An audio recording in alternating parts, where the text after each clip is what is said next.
Características de los apóstatas. Muy bien, muy bien. Ese fue el antepasado, ¿verdad? 3 características de los apóstatas. ¿Sí? 3 cualidades que distinguimos ahí en los apóstatas. Muy bien.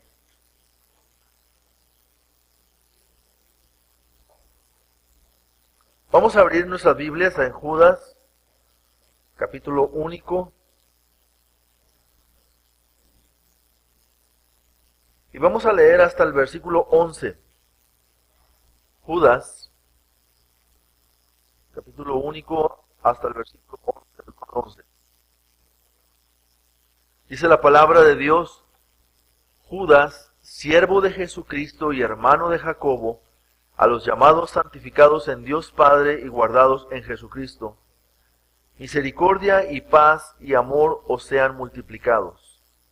Amados, por la gran solicitud que tenía de escribiros acerca de nuestra común salvación, me ha sido necesario escribiros exhortándoos que contendáis ardientemente por la fe que os ha sido una vez dada a los santos.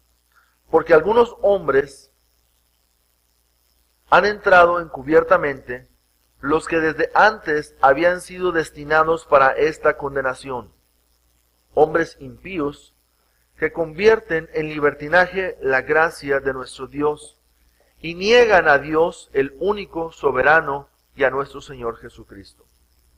Mas quiero recordaros, ya que una vez lo habéis sabido, que el Señor, habiendo salvado al pueblo sacándolo de Egipto, después destruyó a los que no creyeron, y a los ángeles que no guardaron su dignidad, sino que abandonaron su propia morada, los ha guardado bajo oscuridad en prisiones eternas, para el juicio del gran día. Como Sodoma y Gomorra y las ciudades vecinas, las cuales de la misma manera que aquellos, habiendo fornicado e ido en pos de vicios contra naturaleza, fueron puestas por ejemplo, sufriendo el castigo del fuego eterno. No obstante, de la misma manera también estos soñadores mancillan la carne, rechazan la autoridad y blasfeman a las potestades superiores. Pero cuando el arcángel Miguel contendía con el diablo, disputando con él por el cuerpo de Moisés, no se atrevió a proferir juicio de maldición contra él, sino que dijo: el Señor te reprenda. Pero estos blasfeman de cuantas cosas no conocen, en las que por naturaleza conocen, se corrompen como animales irracionales. Versículo 11, vamos a leerlo juntos. Ay de ellos, porque han seguido el camino de Caín, y perecieron en la contradicción de Coré. Vamos a orar. Bendito Dios, en esta mañana, Padre, venimos delante de tu presencia para suplicarte que tú nos ayudes en esta hora a explicar, Señor, tu palabra. Que tu palabra, Señor, sea entendida, llegue a nuestro corazón, llegue a nuestro entendimiento y nos ayudes a tomar decisiones en nuestras vidas. De cuidado, decisiones de estar alerta, decisiones, Padre, de estar dispuestos a no cometer los mismos errores que se han dado y presentado en nuestros antepasados en el Antiguo Testamento.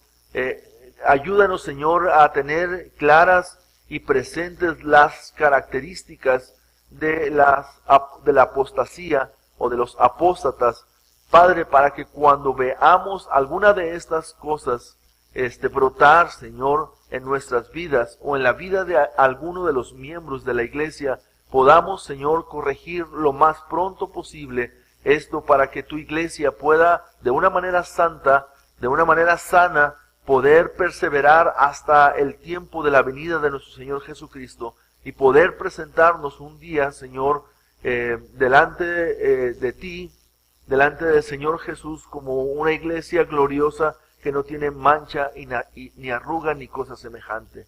Sabemos Espíritu Santo, que tú estás trabajando en la santificación de tu iglesia.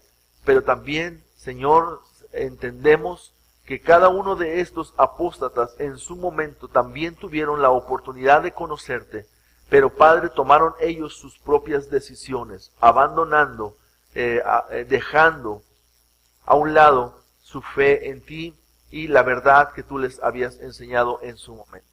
En esta hora, Padre, te ruego que como iglesia nos ayudes a contender ardientemente por la fe y nos ayudes a mantener una iglesia, Señor, viva, una iglesia ferviente en espíritu, una iglesia trabajadora, Señor, para tu reino, una iglesia que es una luz en medio de las tinieblas, pero que por ningún motivo, Señor, tú nos permitas negociar o vender la verdad de tu palabra, yéndonos en pos de aquellas cosas que son contrarias a tu evangelio, Señor. Aquellas enseñanzas que son contradictorias y que terminan por afectar y por dañar la vida de tu iglesia, Señor.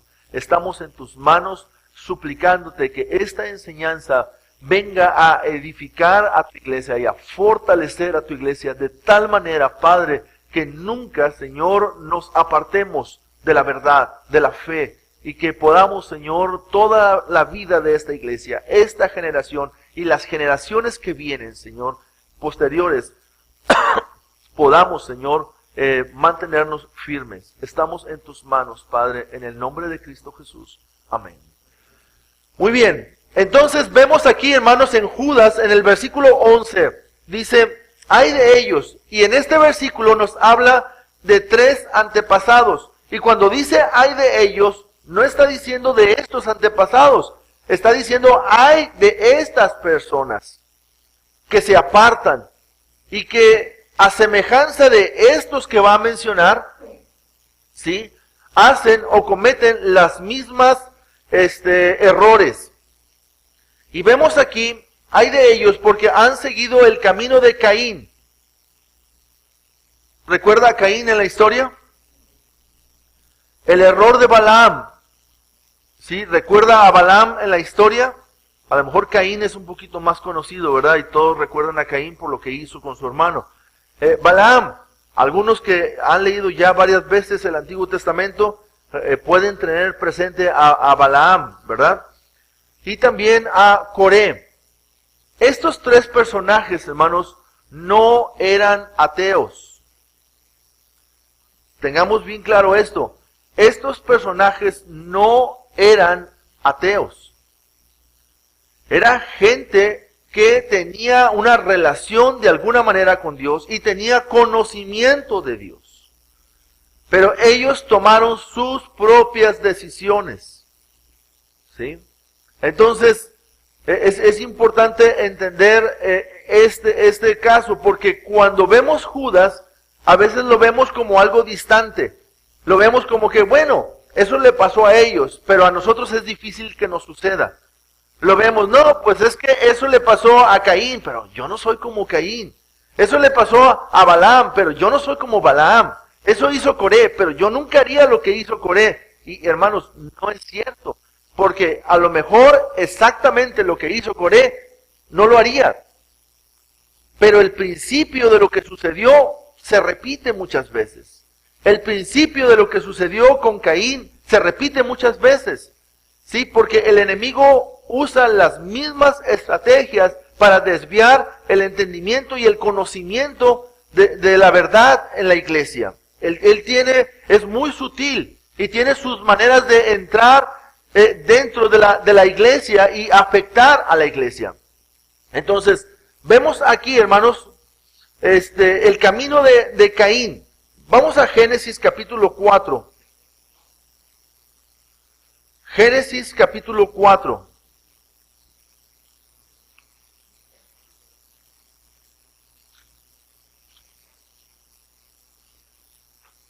Este clima me está afectando. Sí, sí lo pagamos. Está en clima.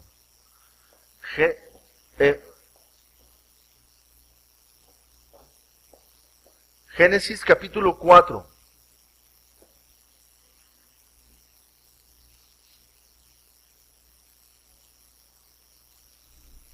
Gracias.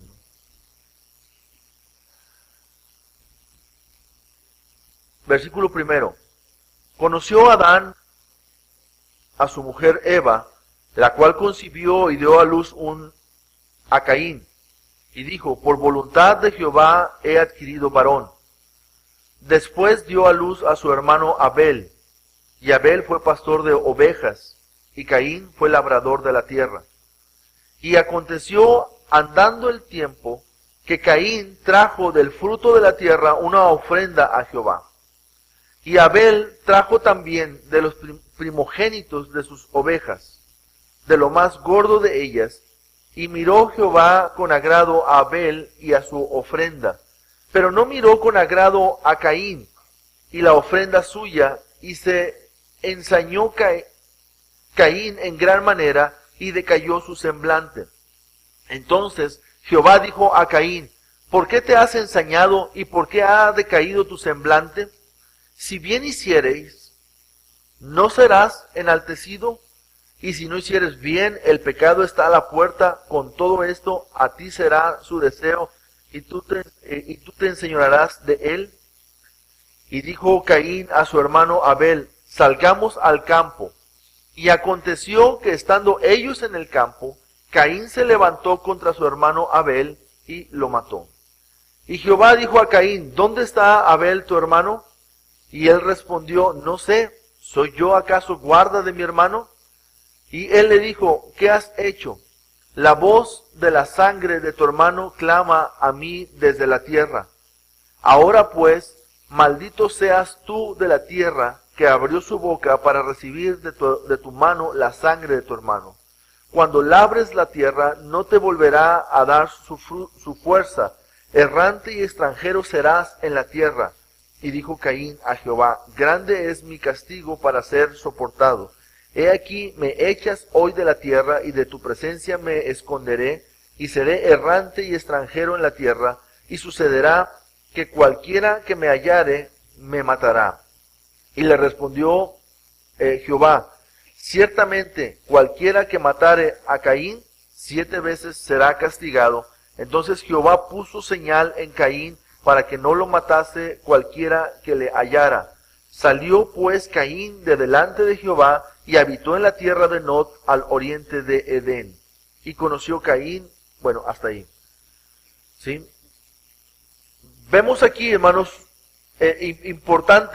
importante destacar que Caín no era un desconocido. Él creía en Dios y conocía los requisitos divinos y las ofrendas y los sacrificios que deberían de hacerse. Pero el camino que él eligió no es el camino del Señor. Por eso, hermanos, su ofrenda fue quitada, o su ofrenda no fue aceptada, según nos dice ahí en el versículo 14. Caín, hermanos, se presenta ante Dios con todo su orgullo, con el fruto de su propio esfuerzo, con el producto de una tierra que había sido maldecida por el pecado, sin el más mínimo detalle de reconocer el sacrificio sustituto que Dios había utilizado.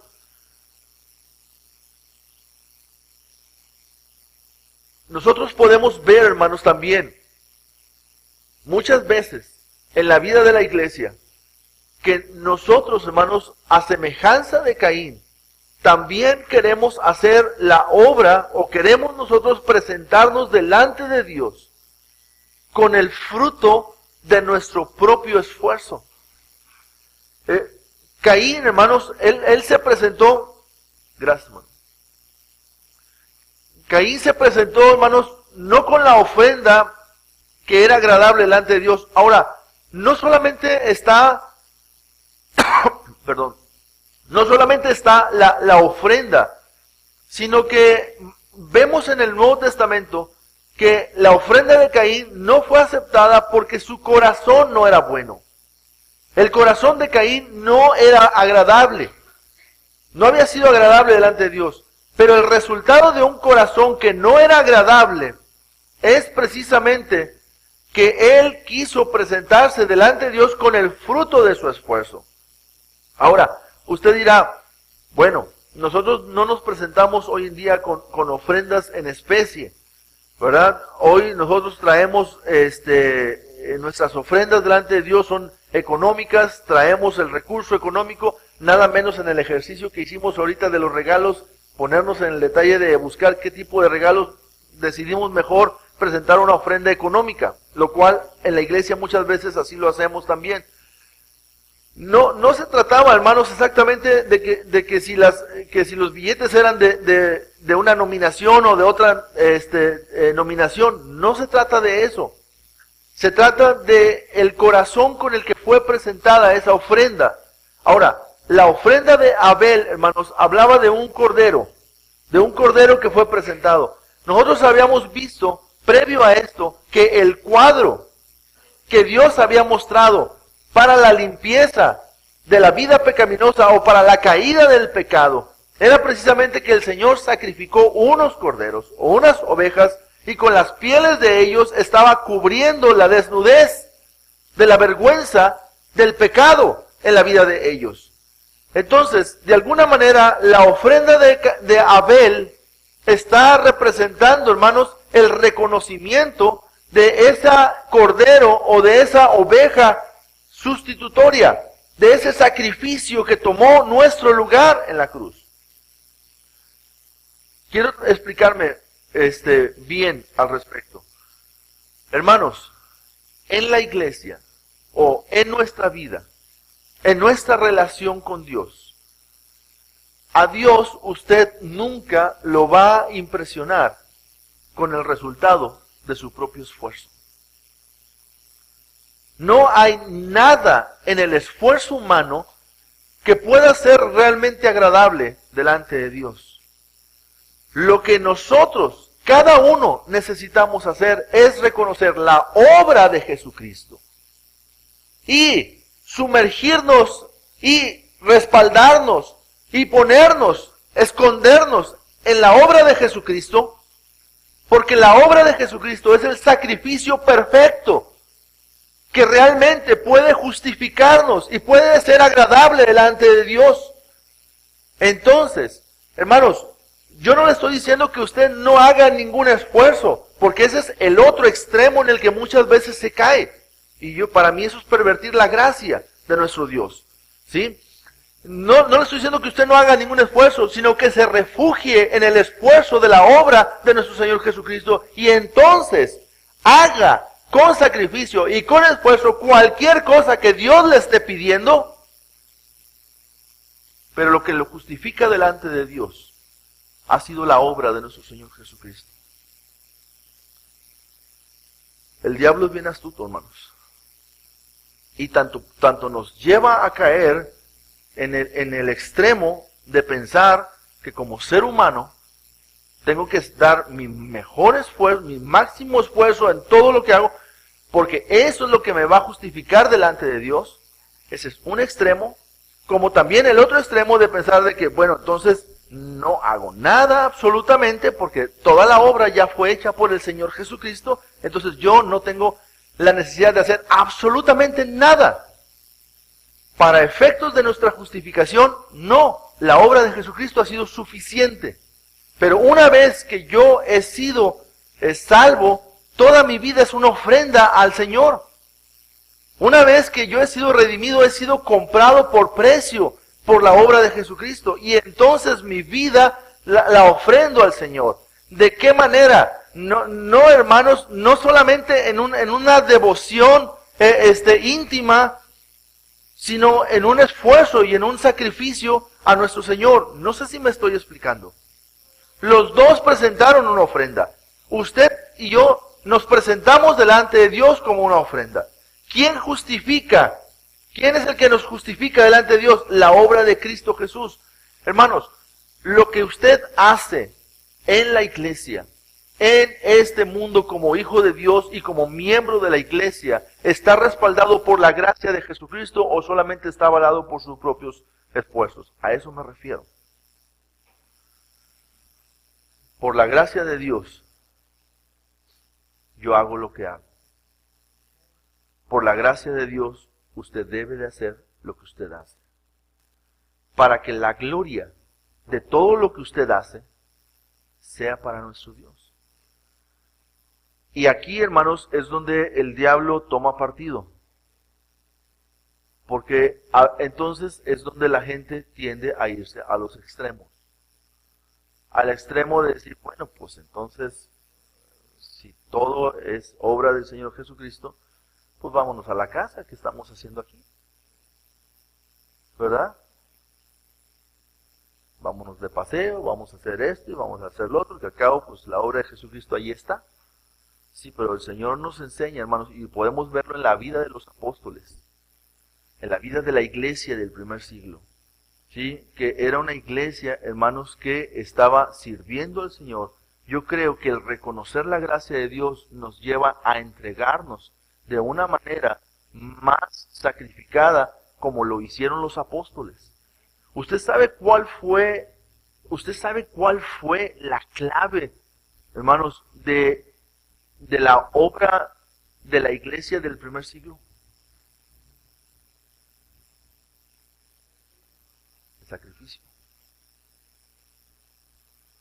Los apóstoles estuvieron dispuestos a dar su vida por lo que ellos habían creído, por su fe en Jesús.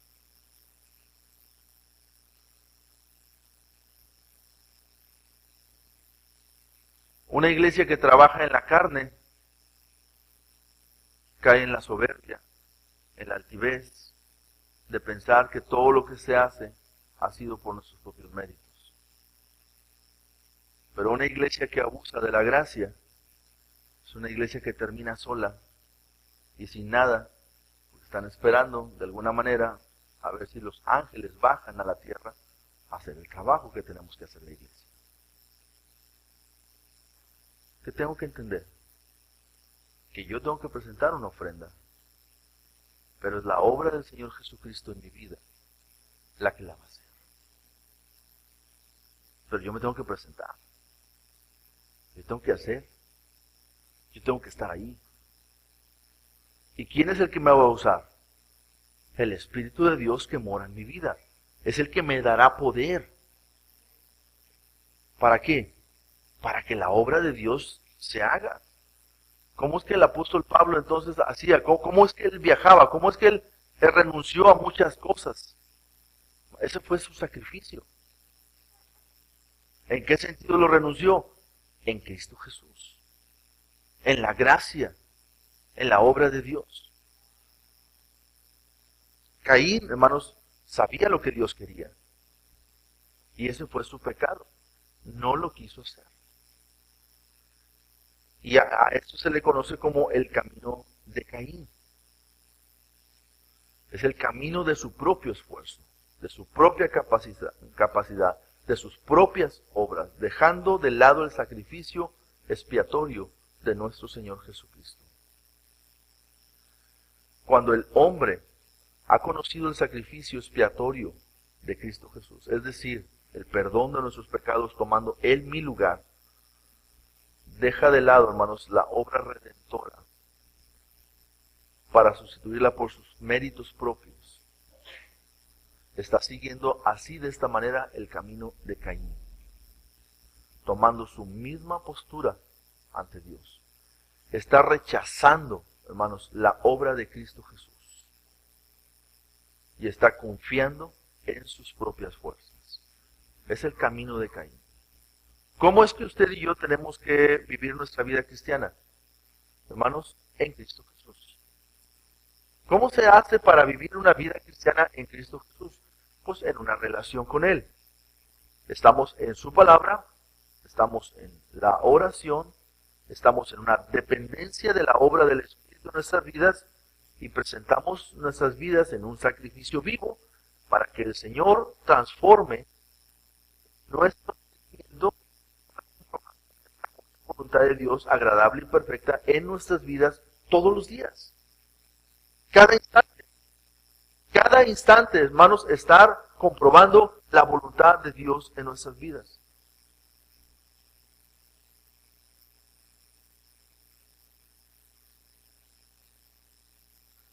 Hay corrientes, hermanos, en el cristianismo. Y las corrientes tienden a llevar a la iglesia a los extremos malos, que destruyen la obra de la iglesia. No, hermanos, caigamos en el camino de Caín. No nos metamos en ese camino. Hay un camino y es Jesucristo. Si usted y yo acabamos de ver Efesios. Una frase clave en Efesios es en Cristo. En Cristo. Pues no significa en Cristo voy a estar en la hamaca. ¿Verdad? No significa eso.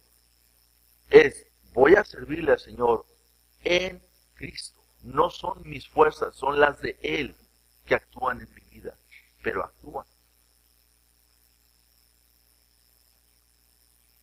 El segundo antepasado es Balaam, el error de Balaam. Y vamos al libro de Números.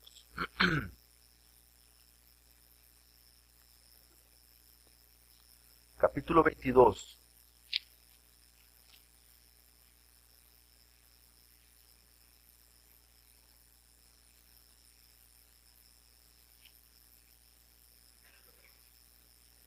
Es importante entender que Balaam tampoco era ateo. Es más, Balaam era un profeta.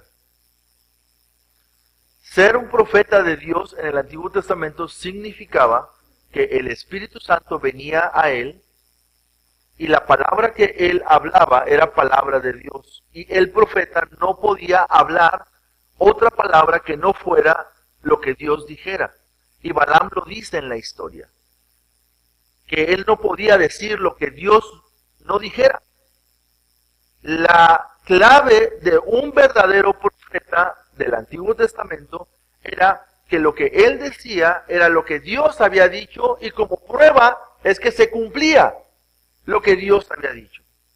Pasó con Jonás, pasó con Balaam y con todos los profetas. Y Balaam, hermanos, no era un desconocido. Balaam conocía a Dios.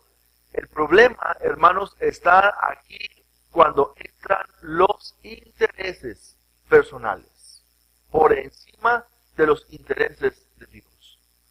Y este es otro problema, hermanos, que lleva a la iglesia a la apostasía, a apostatar de la fe, porque quieres vender la verdad de Dios para obtener un beneficio personal. Números 22. Partieron los hijos de Israel y acamparon en los campos de Moab junto al Jordán, frente a Jericó. Y vio Balac, hijo de Zippor, todo lo que Israel había hecho al amorreo. Y Moab tuvo gran temor a causa del pueblo, porque era mucho, y se angustió Moab a causa de los hijos de Israel. Y dijo Moab a los ancianos de Madián: ahora lamerá esta gente todos nuestros contornos, como lame el buey la grama del campo. Y Balac, hijo de Zippor, era entonces rey de Moab. Por tanto, envió mensajeros a Balaam, nuestro personaje de esta predicación, hijo de Beor, en Petor, que está junto al río en la tierra de los hijos de su pueblo, para que lo llamasen, diciendo: un pueblo ha salido de Egipto, y he aquí cubre la faz de la tierra, y habita delante de mí. Ven, pues, ahora te ruego, maldíceme este pueblo, porque es más fuerte que yo. Quizá yo pueda herirlo y echarlo de delante de la tierra, pues yo sé que el que tú bendigas será bendito, y el que tú maldigas será maldito. Lo que no sabía Balac es que sus bendiciones y sus maldiciones en la boca de un profeta procedían de Dios o provenían de Dios, ¿verdad? Fueron los ancianos de Moab y los ancianos de Madián con las dádivas de adivinación en su mano, y llegaron a Balaam y le dijeron las palabras de Balac. Él les dijo, reposad aquí esta noche, y yo os daré respuesta según Jehová me hablare. Así los príncipes de Moab se quedaron con Balaam. Y vino Dios a Balaam. Y esta era la comunión de Dios con su profeta. Vino Dios a Balaam y le dijo, ¿qué varones son estos que están contigo? Balaamcito, ¿con quién te estás juntando? ¿Sí? Y Balaam respondió a Dios, Balac, hijo de Zippor, rey de Moab, ha enviado a decirme, he aquí este pueblo que ha salido de Egipto, cubre la faz de la tierra, ven pues ahora y maldícemelo, quizás podré pelear contra él y echarlo. Entonces dijo Dios a Balaam, no vayas con ellos. ¿Sí? ¿Qué le dijo Dios, hermanos? Otra vez, ¿qué le dijo Dios? Bien claro, ¿verdad? No vayas con ellos. Ni maldigas al pueblo, porque bendito es. Así Balaam se levantó por la mañana y dijo a los príncipes de Balac, volveos a vuestra tierra, porque Jehová no me quiere dejar ir con vosotros. ¿Sí? ¿Nunca han visto un adolescente que sale a la calle y le dice a sus amigos, no voy a salir? ¿Pero por qué? Es que no me dejan salir. Es que no me dejaron ir, ¿verdad? Ok. Balaam le está diciendo, dígale al rey Balac que no es que yo no quiera ir. Es que Dios no me está dejando ir. Si por mí fuera, yo allá estuviera. ¿Sí? Es lo que está diciendo Balaam. Y los príncipes de Moab se levantaron y vinieron a Balac y dijeron, Balaam no quiso venir con nosotros.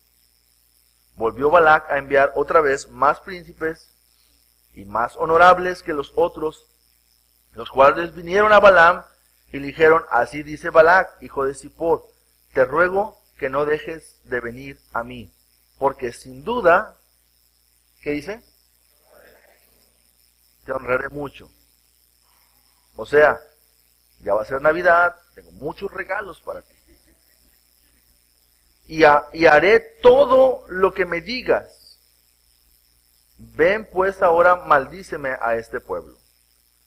Y Balaam respondió y dijo a los siervos de Balac, aunque Balac me diese su casa llena de plata y oro, no puedo traspasar. ¿Qué no puede traspasar un profeta de Dios? Esto era un profeta.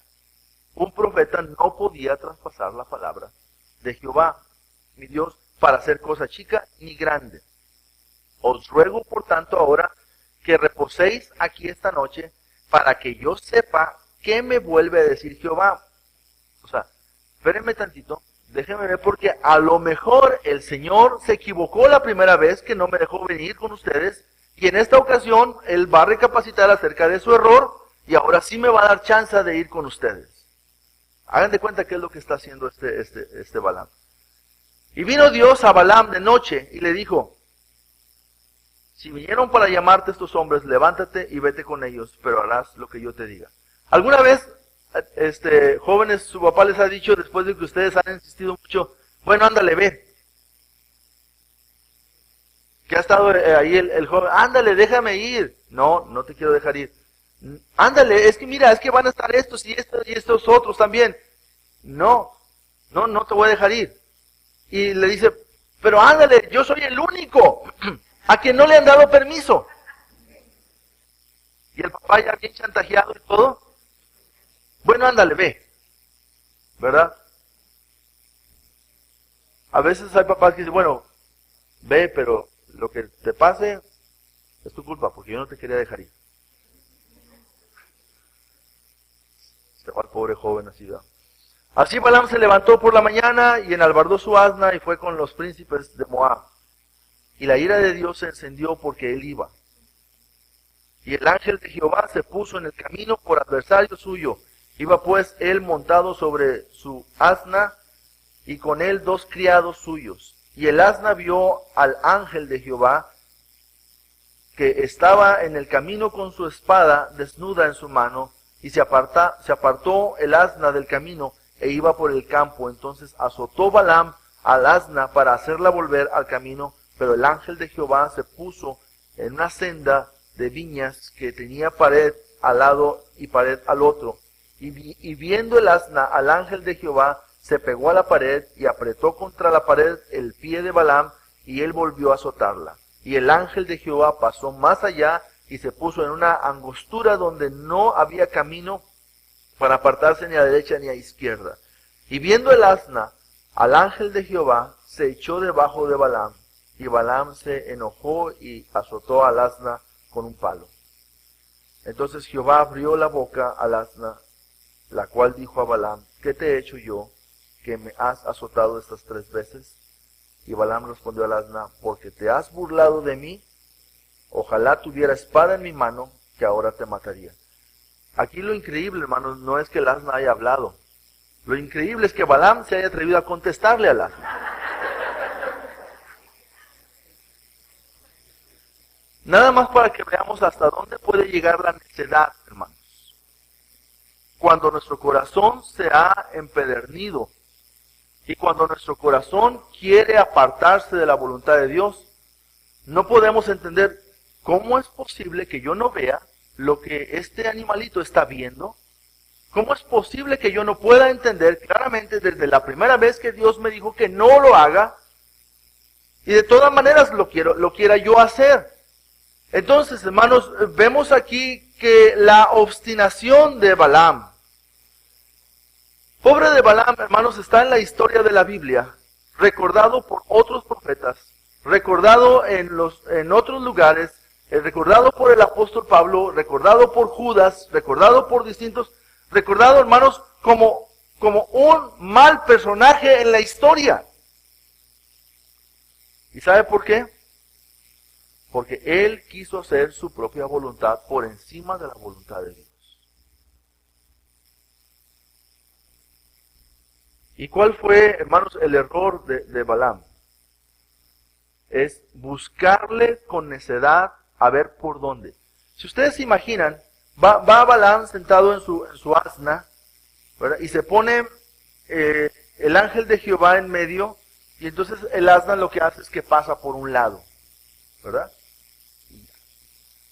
Y luego después, el ángel se vuelve a poner enfrente, pero en un lugar un poquito más angosto.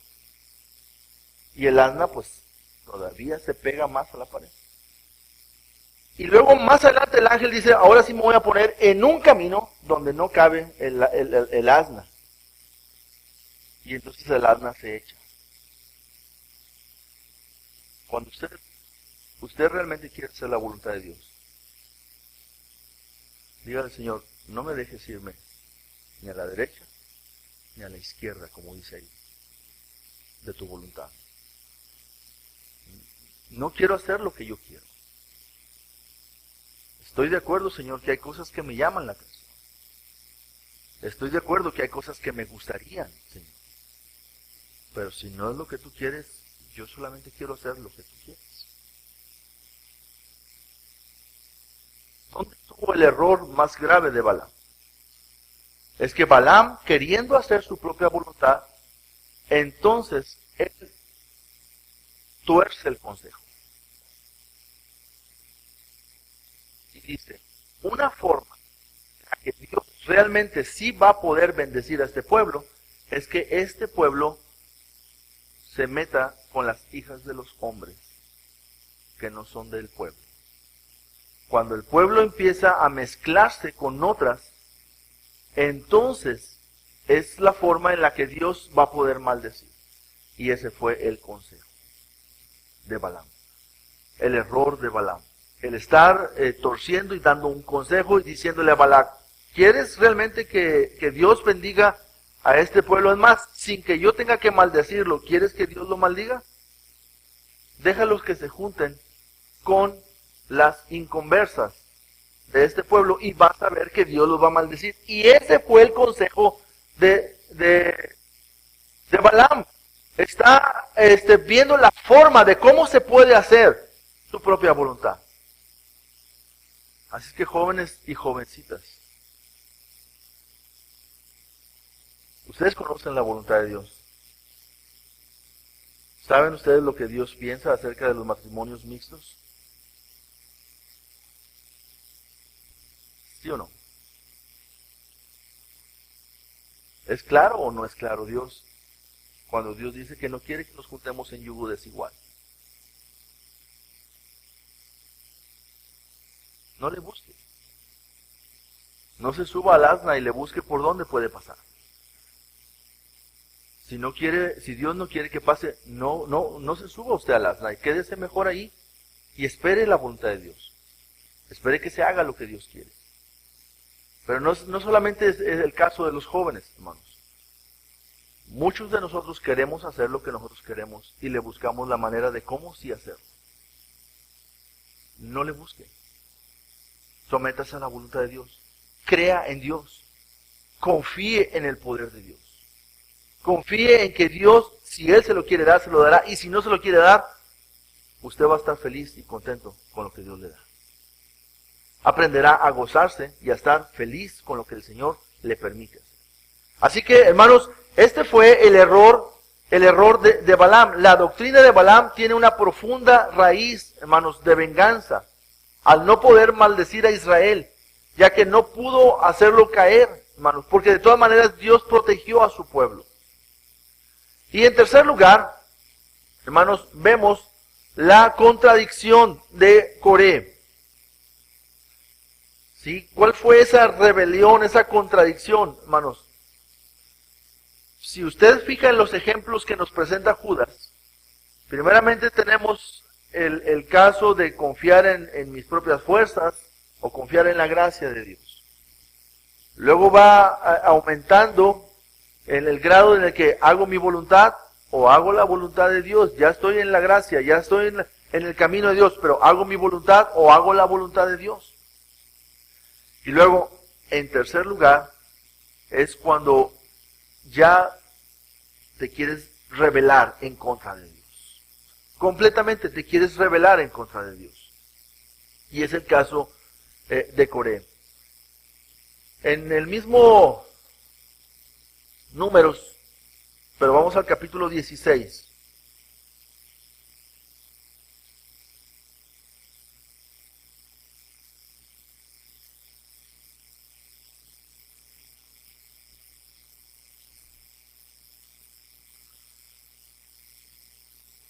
Dice el versículo 1. Coré, hijo de Izar, hijo de Coat, hijo de Leví, y Datán y Abiram, hijos de Eliab, y On, hijo de Pelet, de los hijos de Rubén, tomaron gente. Y se levantaron contra Moisés, con 250 varones de los hijos de Israel, príncipes de la congregación, de los del consejo, varones de renombre. Y se juntaron contra Moisés y Aarón, y les dijeron, basta ya de vosotros, porque toda la congregación, todos ellos son santos, y en medio de ellos está Jehová. ¿Por qué pues os levantáis levantáis vosotros sobre la congregación de Jehová?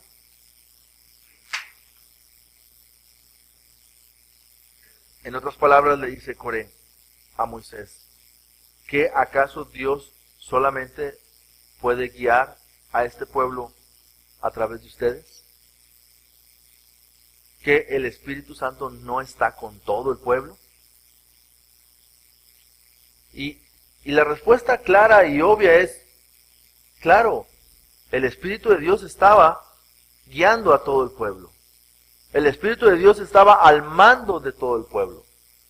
Pero a Dios siempre le ha placido usar a uno, o a dos, o a tres siervos, hermanos, para guiar a su pueblo. Siempre. ¿Y qué es lo que estaba haciendo Coré? Rebelándose en contra de aquellos a quienes Dios había puesto. A veces, hermanos, es muy fácil criticar a la autoridad.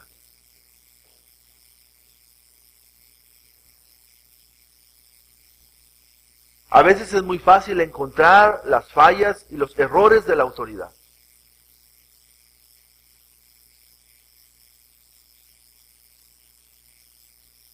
Pero hay muy pocos que quieran responderle a Dios al llamado para ponerse en la brecha como autoridad y estar dispuestos a sufrir en favor del pueblo.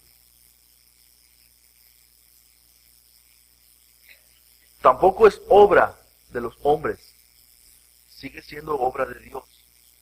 La gracia de Dios es quien actúa a través de esos hombres a quienes Dios llama para guiar. Pero también existe la voluntad del hombre que dice acepto o no acepto, voy o no voy. ¿Cuántos han sido llamados? ¿Y cuántos, hermanos, abandonan y dejan su llamado? ¿Cuántos han sido llamados? Y mucho antes de empezar, ha habido quienes no están dispuestos a pagar ese precio. De ni siquiera poder ni querer responder. ¿Cuál es el problema de Coré? El problema de Coré es que él no llevaba la carga del pueblo, pero él quería que el pueblo hiciera lo que él quería. Y no estaba dispuesto a someterse a las autoridades que Dios había puesto. Y rebelarse en contra de Moisés. Dios le dice más adelante, no se han rebelado contra Moisés, se han rebelado contra mí. Porque lo que Moisés está haciendo y lo que él está diciendo, es lo que yo le he estado diciendo, que él guíe a este pueblo, que él diga al pueblo. Entonces muchas veces, hermanos, es fácil decir, no, a Dios sí lo obedezco, pero al pastor no. No, sí, a Dios sí, pero a mi marido no. ¿Por qué? Si somos iguales. Y es cierto, somos iguales, pero con responsabilidades distintas, con roles diferentes. No, sí, a Dios sí. Qué fácil, pues no lo ves. El principio cuando Dios dice que no puedes amar a tu hermano a quien ves, ¿cómo vas a decir que amas a Dios a quien no ves? Es el mismo principio, hermanos, de cómo vas a someterte a Dios a quien no ves cuando no eres capaz de someterte a las autoridades que tienes ahí y que puedes ver. Vemos, hermanos, a Coré rebelándose en contra de la voluntad de Dios.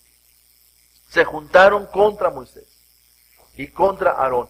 ¿Sabes, hermano, que cada vez que un grupo de personas se levantan en contra de una autoridad, realmente no se están levantando en contra de una autoridad? Están levantándose en contra de Dios. Cuando hablamos de la iglesia, en este caso estábamos hablando del pueblo, pero cuando hablamos de la iglesia, hermanos, los pastores son seres humanos iguales que todos, que cometemos errores iguales que todos, que pecamos también iguales que todos. Tenemos la misma capacidad de pecar que todos. Los pastores no caminamos sobre las nubes, hermanos. Luchamos contra el pecado igual que ustedes todos los días.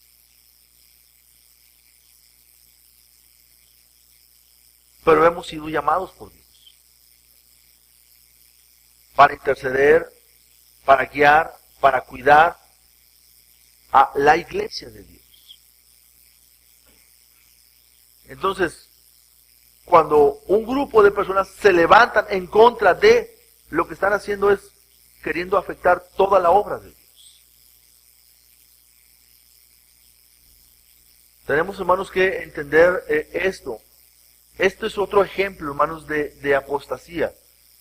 Satanás ciega el entendimiento y el corazón de muchos. Hay iglesias, hermanos, que se han dividido completamente por hombres perversos como Coré, que no tienen ningún temor de Dios y se rebelan en contra de la voluntad de Dios. Y pueden dar todos los argumentos y todas las explicaciones que quieran. Pero si no puedes arreglarlo por el diálogo de manera directa, si no puedes pararte con el pastor o con el líder y decirle, es que yo no estoy de acuerdo con eso porque yo creo esto otro, y si no puede entender los argumentos que se le están dando, hermanos, ¿por qué no confiar en que Dios es poderoso y Dios es el que puede hacer que esa iglesia o que ese pastor o que ese líder cambie su manera de pensar?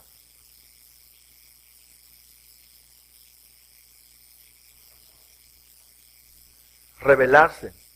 Entonces, vemos aquí, hermanos, 3 ejemplos: el camino de Caín, el error de Balaam y la contradicción de Coré.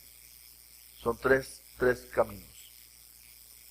Y estos son ejemplos, hombres ejemplos, apóstatas, que en algún momento dejaron de hacer la voluntad de Dios. ¿Era gente que no conocía a Dios? No, era gente que sí conocía a Dios. Eso nos enseña que tú y yo podemos caer en las mismas cosas que estos 3 hombres en el pasado también cayeron. ¿Qué tenemos que hacer? Hermanos, ¿por qué no nos humillamos bajo la poderosa mano de Dios? ¿Por qué no reconocemos la grandeza de Dios en nuestras vidas? ¿Por qué no ponemos un corazón dócil delante de Dios y le decimos: Señor, aquí estoy? ¿Cuál es la obra que tú quieres hacer a través de mí? ¿De qué manera te puedo servir? ¿De qué manera puedo hacer tu voluntad? Señor, ¿qué es lo que tú quieres que yo haga? ¿De qué manera puedo servir en tu iglesia? ¿De qué manera puedo servir en tu reino? ¿De qué manera puedo yo contribuir a la gran obra que tú estás haciendo en todo el mundo a través de la iglesia local donde tú me has puesto? ¿De qué manera? Y hermanos, estar dispuestos a hacerlo, de buena voluntad, en armonía, en amor, unos con otros, apoyándonos, trabajando juntos, para que la iglesia siga siendo la expansión que tiene que seguir haciendo, hasta que Cristo venga. Entonces, este tema es importante, la apostasía. ¿Seré yo un apóstata? ¿Estaré yo apostatando de la fe? ¿Estaré yo afectando y dañando la obra de Dios? Con mis actitudes, con mis decisiones, con mis palabras, con mis comentarios.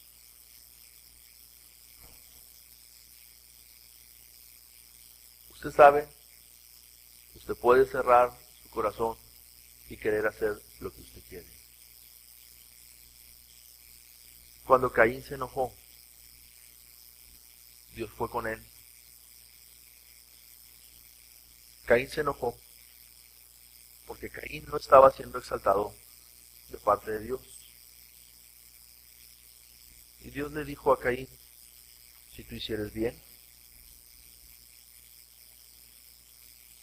dice aquí, si bien hicieres, no serás enaltecido, y si no hicieres bien, el pecado está a la puerta. Con todo esto, a ti será su deseo y tú te enseñorearás de él.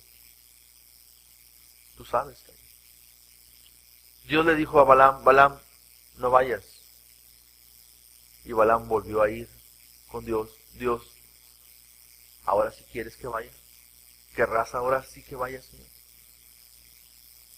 Dijo: bueno, ven, pero no maldigas. El centro de la voluntad de Dios es nuestra mejor opción. Hacer lo que Dios quiere y ser dócil a lo que Dios quiere es lo mejor que nos puede pasar. ¿Cómo hacerlo, hermanos? Una vida de arrepentimiento constante. Una vida, hermanos, constante en la que tú te acercas a Dios y dices: Señor, aquí estoy. Soy pecador.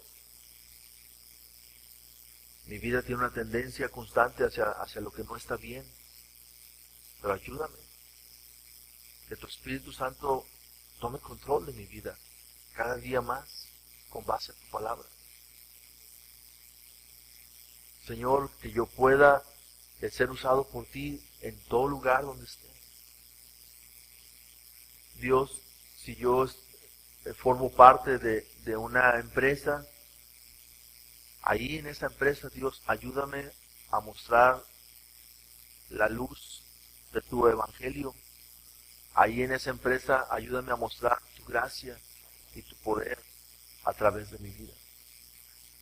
Señor, formo parte de una iglesia y en esa iglesia somos un cuerpo y en ese cuerpo, Señor, estamos existimos para la gloria de tu gracia. ¿De qué manera, Dios, yo voy a contribuir para que este cuerpo, que es mi iglesia donde yo estoy, esta iglesia pueda trabajar mejor dentro de dentro de la visión que tú le has dado al pastor, a los líderes y a esta iglesia? ¿De qué manera yo puedo contribuir mejor? Ayúdame, Señor. Quiero hacer tu voluntad. Habemos personas un poquito más dóciles y habemos personas un poquito más rebeldes. Pero de todas maneras, hermanos, el poder con el que se hace la obra es el poder del Espíritu Santo. ¿Sí? Cualquiera puede rendirse delante de Dios. Usted no se descarte pensando, es que yo soy difícil. Yo he sido difícil toda mi vida. He sido complicado y eso no me da la facilidad para servirle al Señor. No crea eso.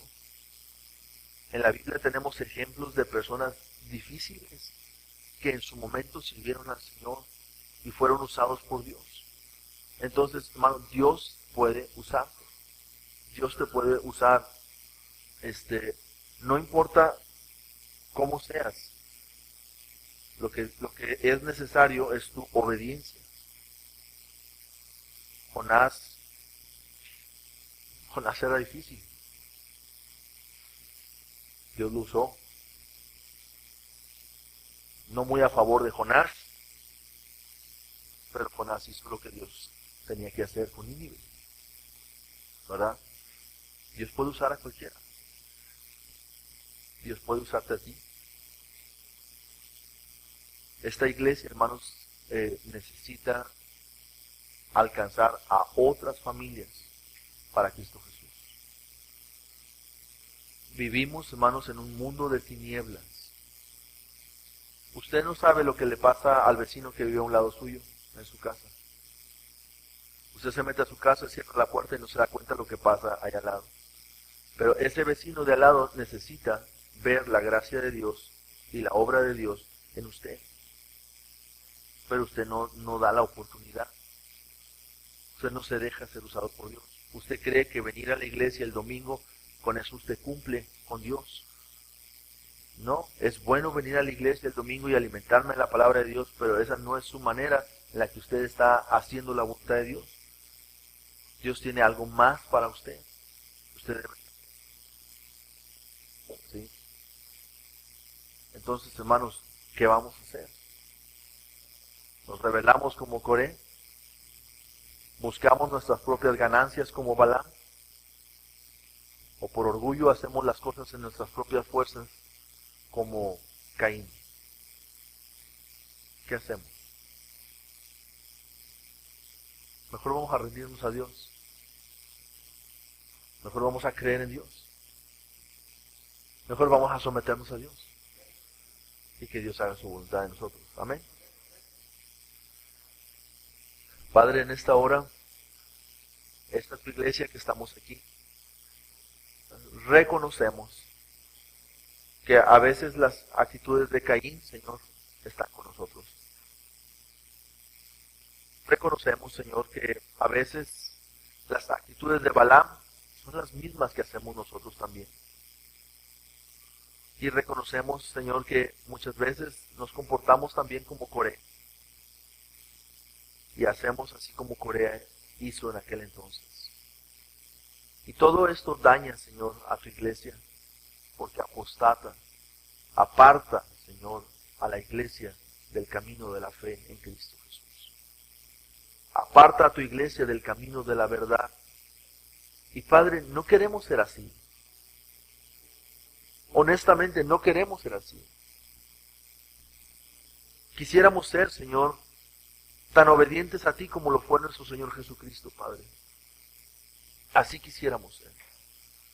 Quisiéramos ser, Señor, como esos grandes personajes de tu palabra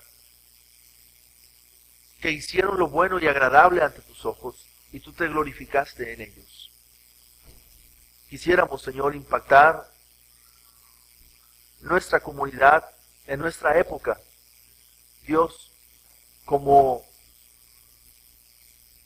lo hicieron aquellos hombres en su tiempo, como lo hizo Pablo, como lo hizo Pedro, como lo hizo Daniel, como lo hizo David, como lo hizo José, como lo hicieron los apóstoles. Dios, así, Señor, así quisiéramos nosotros también hacerlo hoy en el sur.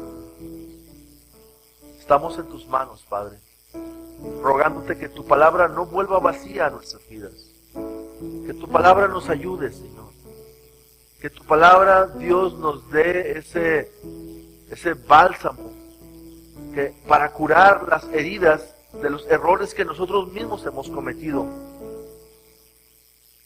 Que tu palabra nos dé, Señor, la convicción, la luz necesaria para tomar decisiones que edifiquen nuestras vidas, la vida de nuestras familias y la vida de nuestra iglesia, Señor, y la vida de nuestro entorno. Dios, estamos en tus manos. Padre Santo, no queremos, Padre, realmente, honestamente, no queremos, Señor, ser como ninguno de esos tres hombres. Pobres de ellos en su tiempo, en su momento, pero nosotros no queremos ser así. Si Judas, al final, Señor, en esa carta, está resaltando estas malas actitudes de ellos, Dios, nosotros no queremos hacer lo que ellos hicieron. Señor, tómanos en tus manos, Padre. Ayúdanos. Dios, que tu Espíritu Santo inunde nuestra vida de fuerza para creer tu palabra y obedecer tu palabra.